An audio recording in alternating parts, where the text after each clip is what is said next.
Welcome back to the newest episode of the Thinking Jew podcast, where we dive deep into Torah and Jewish philosophy, always uncovering new layers and depths we did not realize existed beforehand. I'm your host, Rabbi Moshe Siegel from Richardson, Texas, and as always, you can reach me at thethinkingjewpodcast@gmail.com. On today's episode, I want to take a more holistic look at the holiday of Purim, at the story, at the special mitzvahs of the day, and at the underlying theme that really connects everything that we do across the day of Purim. So a good place to start in Judaism is by looking at the commandments of the day, the special mitzvahs we have on that day. There's a general concept in Jewish philosophy, which is achar ha'peulos nimshachos halavavos, which literally means the heart is drawn after the actions. So the commandments in place are often there to get us in a certain zone, put us in the right mental plane for that moment. When we can observe and study at the mitzvahs that the rabbis or God command us to do during that time, if we understand that deeply, we can really figure out the underpinnings of the whole entire day. And this is really the concept we say every time we make a blessing before we do a mitzvah. We start off saying, Baruch atah Hashem Elokeinu melech haolam. Blessed are you, God, our God, King of the universe. And then we say, Asher kiddushanu b'mitzvosav v'tzivanu, which literally means, who sanctified us in his mitzvahs and commanded us to do. And then we finish off whatever it is that he commanded us to do. Commanded us to wash our hands. Commanded us to put on tefillin. And it's the same formula with all mitzvahs. So we see in the expression of the blessings that the function of the mitzvah is that he sanctifies us with the mitzvah. Kidshanu b'mitzvosav. We're elevated. It's not just an isolated action that we just do and it's over. Rather, it's a process that through this action, it elevates us in some greater way. So let's quickly go through what are the special mitzvahs of the day of Purim, and I'll explain how to accomplish them according to halacha, and then we'll go deeper and try to understand exactly how these mitzvahs and these commandments of the day, how they sanctify us and really bring out the concept of what Purim is all about. So there's four main mitzvahs on Purim. The first one is hearing the Megillah.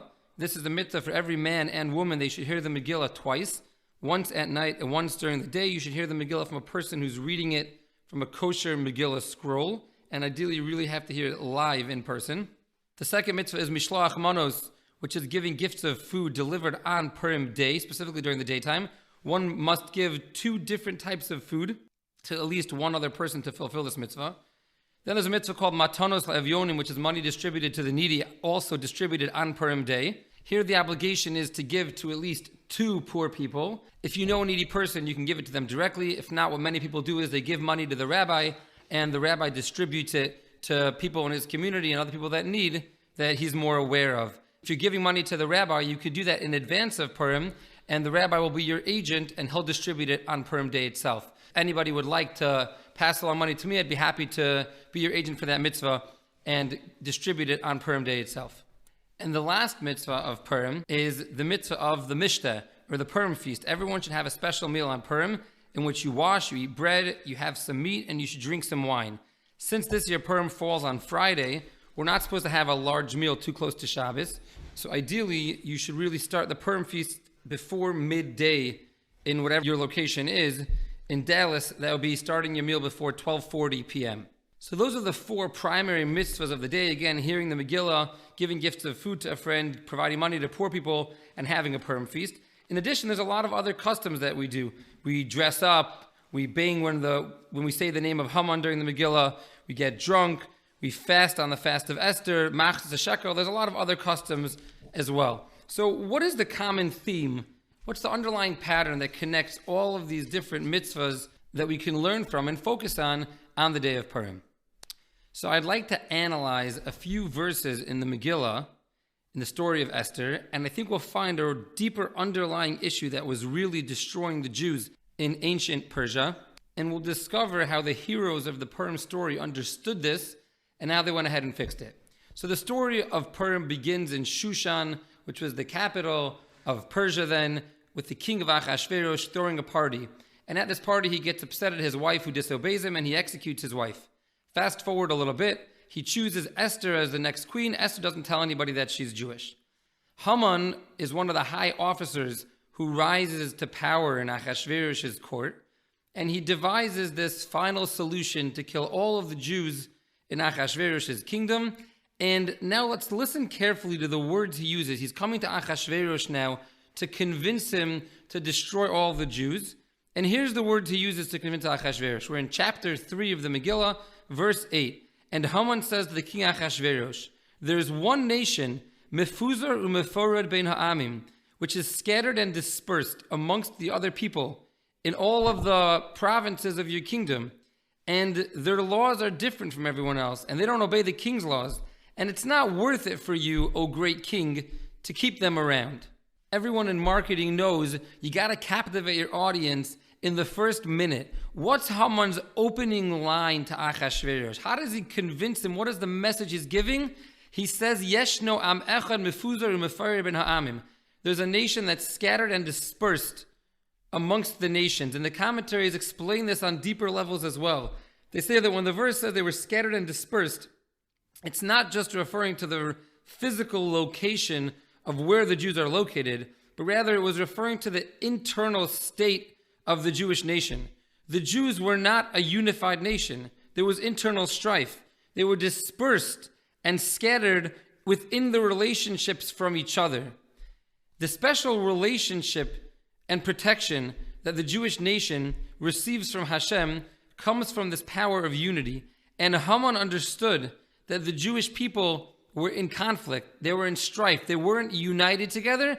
And he said, "This is my opening. Now I can go ahead and attack the Jews because they're scattered and dispersed amongst the nations, perhaps physically, but more importantly, internally and spiritually."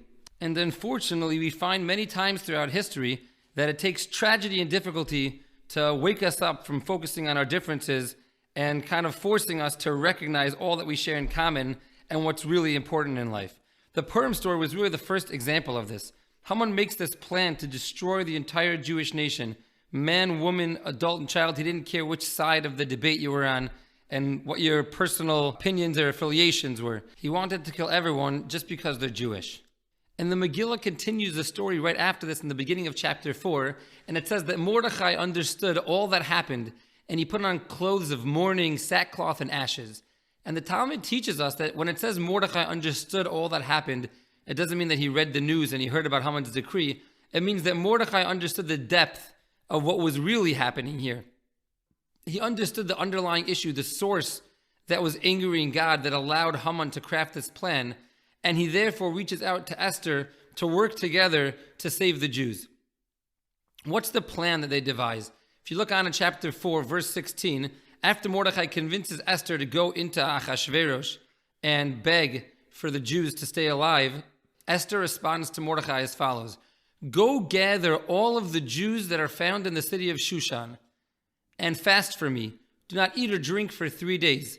My maidens and I will also fast, and with that I shall go to the king, even though it is against the law, and if I am to perish, I shall perish." What is the ingredient? What does Esther tell Mordechai to do? Lech kenos es kol haYehudim. Go gather all the Jews, everyone in Shushan. Don't just say an extra chapter of Psalms with whoever's already in synagogue. Don't ask people to do an extra mitzvah that day. Get every single Jewish person in the city of Shushan and do a joint effort together. Fast for me, and with this I will go before the king. What is this? This is the power of unity of all of the Jews coming together in prayer and fasting, looking past their differences and saying, we're here together to connect to Hashem. We're here praying to God that He should save us and allow us all to get past this difficulty. And what results next is Esther goes in, she finds favor in the eyes of Achashverosh. She invites Achashverosh and Haman to a party, then a second party, which eventually results in Haman getting killed and there being a complete 180 turnaround with the Jews being saved and actually having the opportunity to destroy the enemies that wanted to kill them.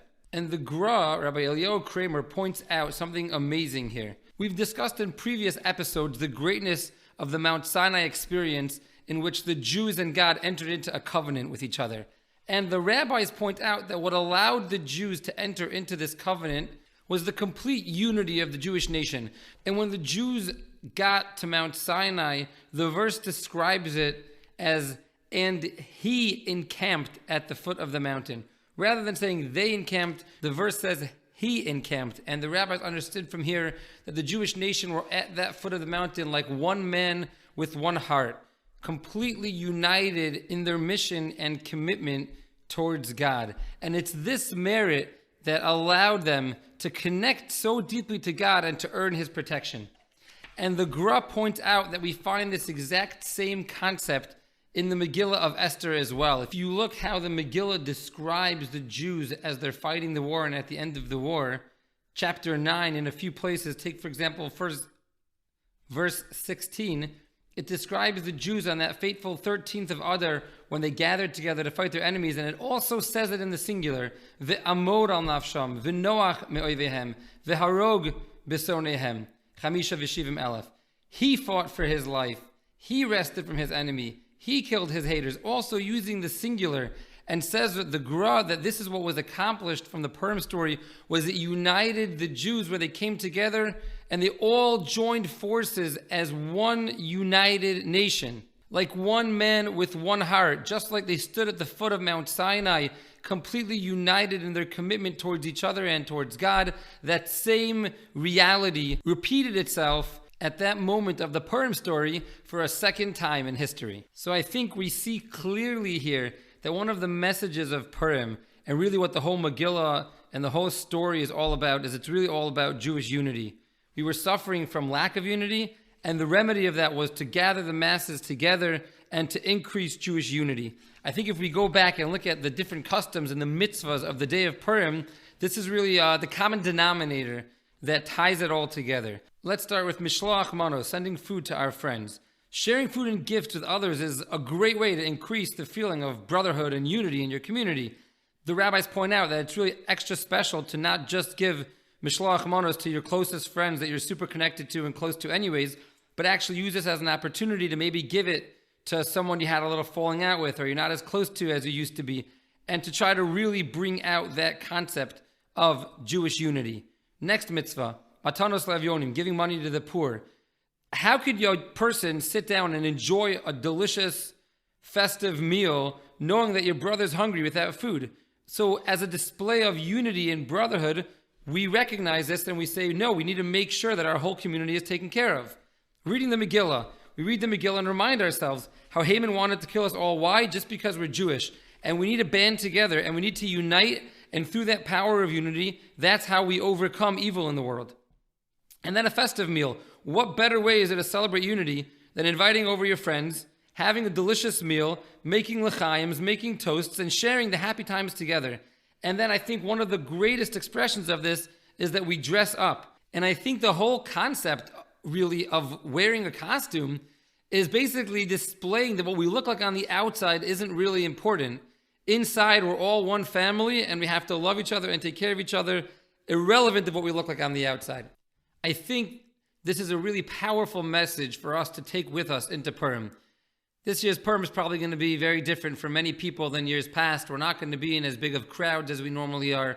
We're not going to have the same size parties with the same level of song and dance and excitement as a normal year would have.